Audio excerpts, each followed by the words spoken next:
रुजतवळच्या नवीन कोऱ्या मिनी ब्लॉगमध्ये तुमच्या सर्वांचे अगदी मनापासून स्वागत. हॅलो, मी पूजा आणि मी आलेली आहे माझ्या माहेरी म्हणजेच गावी.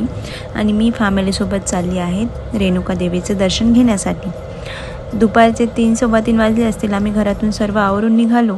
सोबतीला मोनू होता, राज, मी, काकी आणि आमची छोटीशी गोडुली मनू. आणि पावसाचं सुद्धा वातावरण होतं, परंतु पाऊस आलेला नव्हता.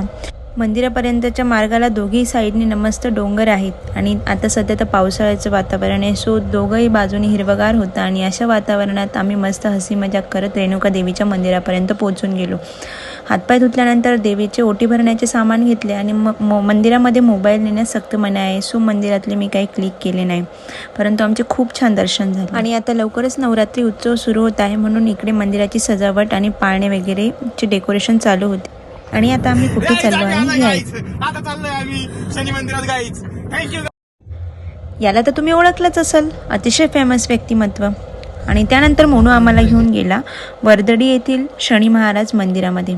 वर्दडी येथील या शनी मंदिरात मी पण पहिल्यांदाच गेली आणि मंदिर खरंच खूप पाहण्यासारखं आहे. आणि मंदिराचा आजूबाजूचा परिसरसुद्धा खूप छान निसर्गरम्य वातावरण आहे.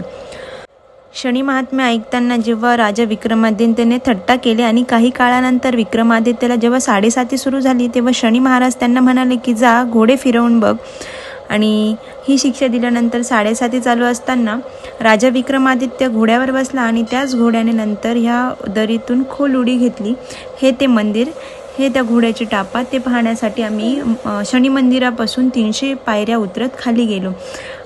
असे सांगितले जाते की शनी महाराज प्रसन्न झाले आणि राजा विक्रमादित्यची 7:30 याच ठिकाणी संपली.